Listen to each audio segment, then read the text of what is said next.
உண்மையாக இருக்கக்கூடிய வள்ளலாரின் பக்தர்கள் எல்லாருமே பல்வேறு இடங்கள்ல முறையிட்டு அந்த பெருவழியை ஒரு காலமும் நீங்க டிஸ்டர்ப் பண்ணக்கூடாது, அந்த பெருவழியை தயவு செஞ்சு எந்த விதமான கட்டுமான பணிகள் நீங்க நடத்தக்கூடாது, அந்த பெருவழியை தயவு செய்து விட்டுட்டு வேற எங்க வேணாலும் நீங்க கட்டிக்கோங்கன்னு சொல்லும் பொழுது இதை துறை அதிகாரிகளோடு சேர்ந்து ஆலோசித்து நாங்கள் முடிவெடுக்கிறோம் என்றுதான் நாங்கள் நீதிமன்றத்தில் சொல்லியிருக்கோமே தவிர அதை கைவிட போறோம்னு எங்கேயுமே சொல்லல. அதோடு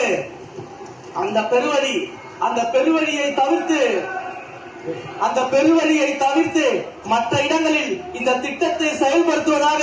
அவர்களுக்கு நாம கொடுத்த வாக்குறுதியை அவங்க ஏத்துக்கிட்டு நம்முடைய சட்டமன்றத்திற்கு வள்ளலாரினுடைய பக்தர்கள் நேரடியாக வந்து மாண்புமிகு முதலமைச்சருக்கு நன்றி சொல்லியிருக்கிறாங்க.